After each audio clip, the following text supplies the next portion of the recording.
You're tuned in to the HR Bandit podcast, your one-way ticket to the latest and craziest in the world of work. In partnership with Timber Media, podcaster for India Inc. is sponsored by Adrenaline E-Systems Limited.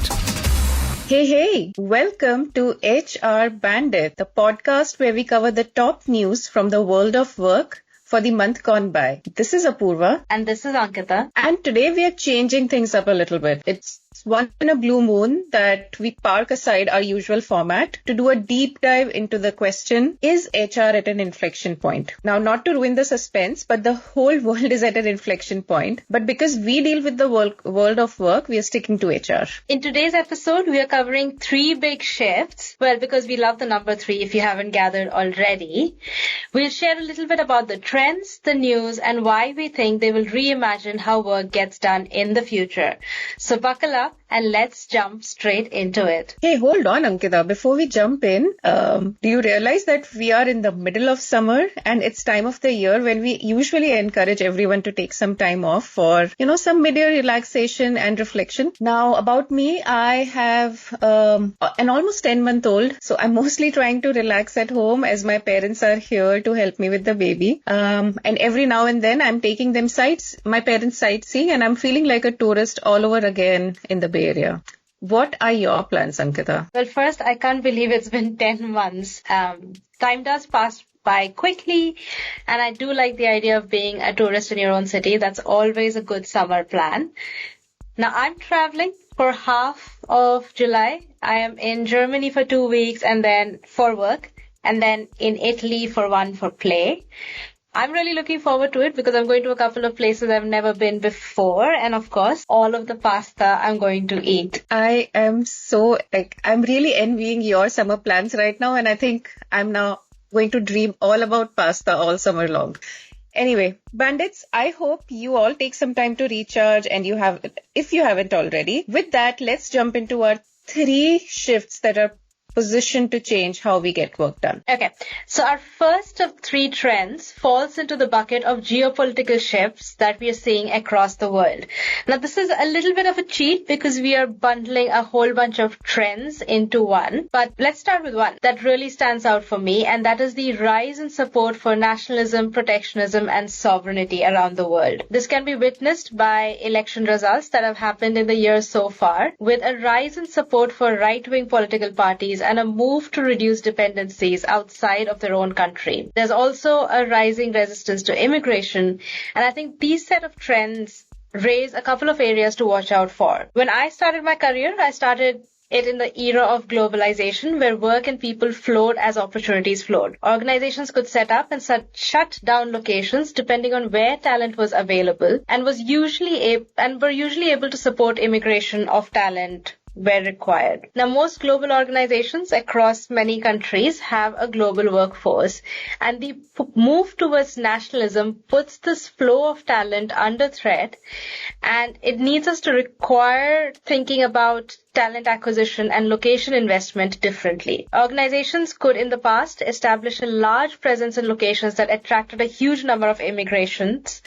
Example, Berlin or Dublin have a lot of interest from Eastern Europe, Asia, and Africa. And these organizations may now have to start thinking differently about the long-term sustainability of teams where protectionism impacts immigration. Now, this also means thinking differently about retention of already present talent in those locations and their safety. And these aren't aspects that organizations have had to consider deeply in the past. I think this stood out for me when one of my colleagues recently quoted the term deglobalization and asked if a lot of US workers were now choosing to move to the EU and how it would impact our talent strategy and if we were ready to capitalize on it. I think that moment really led to me realizing that there's probably a gap in our strategy and thinking, and that every aspect of how we attract and retain talent is impacted by geopolitics, and we need to rethink hiring, retention, long-term investment in locations.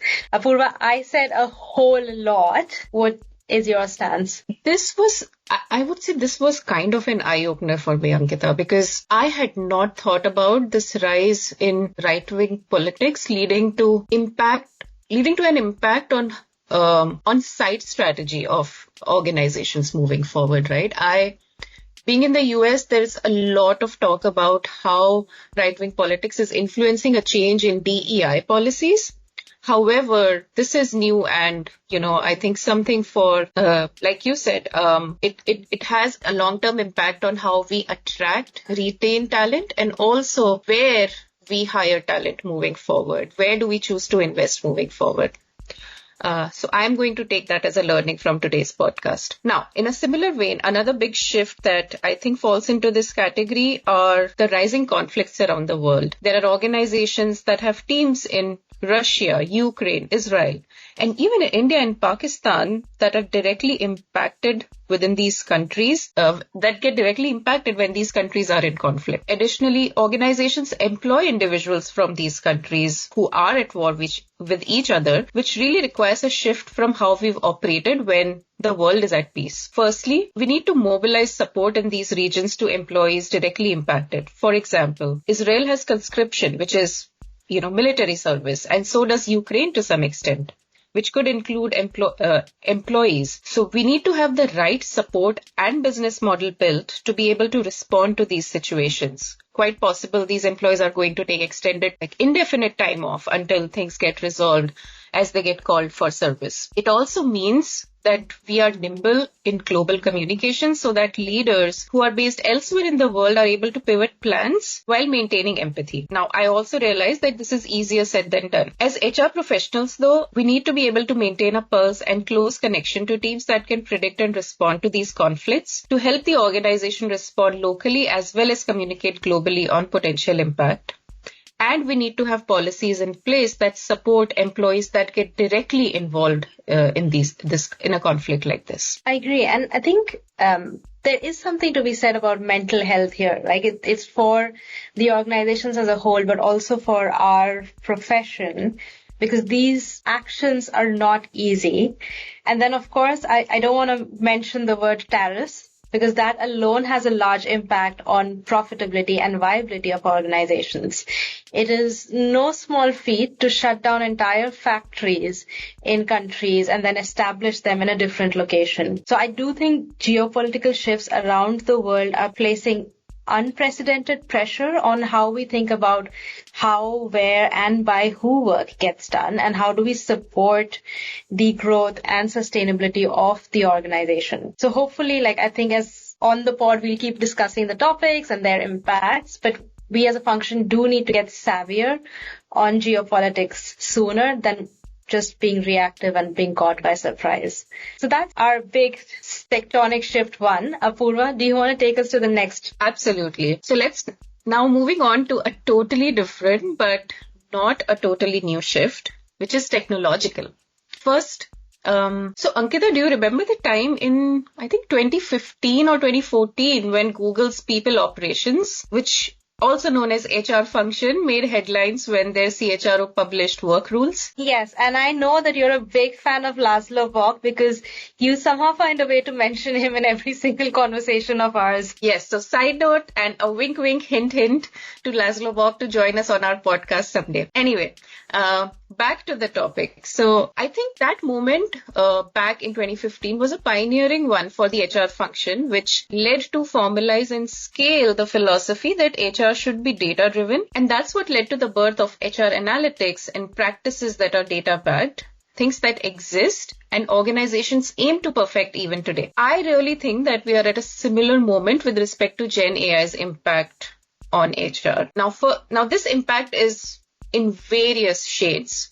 Firstly, there's the impact on nature of work itself, with cognitive tasks being performed by AI. Skills like decision-making, judgment, and creativity is where humans will shift towards. Job boundaries will become increasingly blurred as functions will likely look very different because AI would enable people to do multiple things. So imagine a marketer who's also writing code or an engineer who can now draft a legal brief. So needless to say, there's all this impact, and then there's of course productivity boost, especially when Gen AI applications and agents become more and more sophisticated and seamless. And if I have to quote what Salesforce CEO Mark Benioff recently said, and I quote, "All of us have to get our head around this idea that AI could do things that before we were doing, and we can move on to do higher value work. He said this in an interview with Bloomberg, noting that the technology currently accounts for about 30 to 50% of the company's work. So what does this really mean for HR? Now, I think one answer is, you can see it in Moderna's shift where they merged then HR and IT departments. I do think our function is up for a huge rebranding where we move from purely humans to humans plus agents plus multiple technologies, because the way work gets done will shift. Now, this means we probably, apart from a rebranding, also have to look at a lot of tasks being automated. Things like HR operations, query management, first level support to managers. These might all just get taken over by agents. On the other hand, I think that there is a danger of over-reliance on AI in specific spaces. And I do want to give a shout out to one of our listeners who actually dropped a message to us on LinkedIn and said, hey, you need to talk about the fact that AI isn't this silver bullet that's supposed to solve every single problem that's out there. And I think it has a little bit to do with the fact that an over-reliance on these systems can risk us all sounding the same and coming up with the same solutions, which is not really the best way to go ahead. Now, brainstorming through ChatGPT might save time, but it also flattens the edges of original thinking. I think, of course, your solutions will get sophisticated with time as your AI agent will be able to pull from organizational context. But organizations that stand out or want to stand out can't afford to let AI do all the thinking. Leaders need to redesign roles so that AI handles the heavy lifting, which is like data synthesis, automation, and analysis, while humans can focus on higher order tasks like designing new experiences, exploring unconventional ideas, and challenging assumptions. Yeah, and I was reading recently about how there will be a premium moving forward when you are interacting with an actual human, for example, on something like a customer services. And I don't know if it's a rumor or if it's true, but I also remember reading somewhere that Netflix is, now coming up with like actual real world experiences that where you can just go and experience, like it's like seeing a movie being enacted on stage, kind of like a play. So there is going to be a premium on real life experiences, creativity moving forward, and maybe those are the skills for the future. Anyway, so what does all of this mean for us bandits? So there's no second guessing that we have to get our act together with respect to integrating Gen AI on what we do as a function and how we deliver for the business. So firstly, if you aren't already, make sure that in your work, you are reimagining everything you do by utilizing Gen AI as a colleague, not just as a productivity booster. But imagine if you were working on something, how would you leverage your colleague and try to leverage Gen AI in the same way? However, continue to use your own judgment and critical thinking. Don't just take like a cookie cutter approach where the model throws something at you and you try to implement exactly the same thing. Secondly, depending on what function within HR you are a part of, think of AI's impact and build it into your own goals and plans. So for example, if you run an L&D function, don't just upskill employees on Gen AI and roll out seemingly cool L&D agents. I mean, do all of that, but also determine what skills will be more valuable in the future and help employees build those skills moving forward. Like Ankita spoke about, creativity, decision-making being those premium skills in the future. If you are an HRBP, think of what capabilities and efficiency your business stands to gain by utilizing Gen AI and how it changes their employee mix moving forward. So this really isn't a wait for the business command anymore. It's time for us to act as owners and drive actual change. I agree. I think there is no denying the fact that Gen AI will change how work gets done. And I think it's a challenge for us bandits to actually think, I'm going to set aside 2 hours every single week to try and figure out how this is going to impact the future of work and not just the now of work. Because I have a feeling no matter how much we prepare, we will get left behind. So the more we do, the better. Okay, with that, I'm going to take us to Sorry, Apoorva, you saying something? No, I was just saying, I think enough of it, Ankita. Let's move to the next one. Okay, I am going to take us to our final tectonic shift. Let's do it. Let's talk about the word that HR loves, culture. Now, there are many visible shifts in culture that are happening. And I think the fundamental root cause is that the relationship with work is shifting all over again. Now, we have seen an employee-employer relationship shift through the generations. And I have a few assumptions, and ChatGPT says I'm correct. Now, I don't know whether it's tuned to always say that I'm right, but here's what my assumption is. I think there was a point of time where individuals derived great purpose from their work and worked because they saw meaning in it versus the pure extrinsic motivation it provides in terms of monetary benefit and social status. Individuals would stay with an organization because they felt like they were a part of a meaningful machinery. Then came along the job hopping culture where you were in it for the extrinsic value. And I think in recent times we've come full circle where employees want to work for an organization that vibes with their core values and gives them some sense of purpose and mission. They want organizations to clearly state what they stand for and sometimes even go on and make political statements. And I don't know whether we remember the great resignation trend that was happening a long time ago, way before the layoffs became a thing, that kind of indicated our shift towards the whole mission and purpose. I do think that this shift is fueled by the ability to be able to now create multiple income streams and the falling entry-level barriers in being able to establish your own business and brand and getting your voice heard. Yeah, and I think this somewhere the last point, being able to create multiple income streams, is also related to the first tectonic shift where there is so much uncertainty that people do want to take matters in their own hands.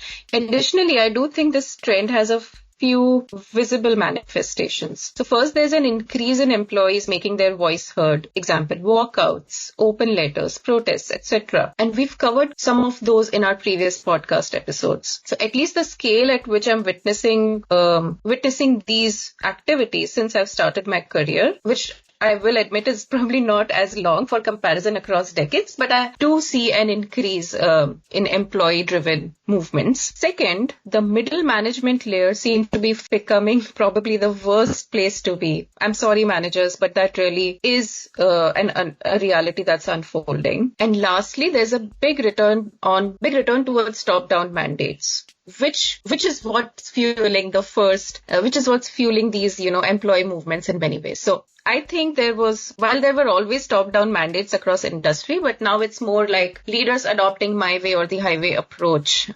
even though employee protests continue. Yeah, and we've been covering a lot of this news in our monthly news, and I think it is, as HR professionals, increasingly becoming our job to bridge this rising divide and ensuring organizations actually work as intended versus becoming total anarchies.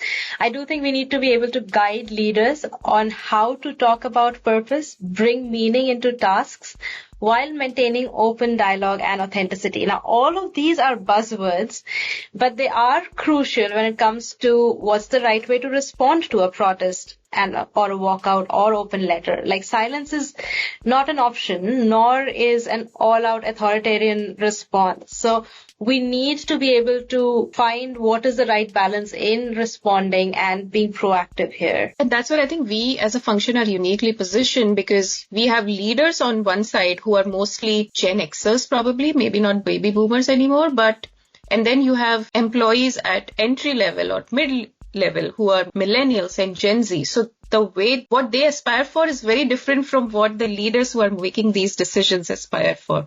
And that's where our role comes in, to bridge that gap by constantly sharing that voice of employees with our leaders who make decisions. All right. So bandits, those were the top 3 reasons why we believe HR is at an inflection point today. We really want to know in the comments on LinkedIn or via email which of these resonated with you and why.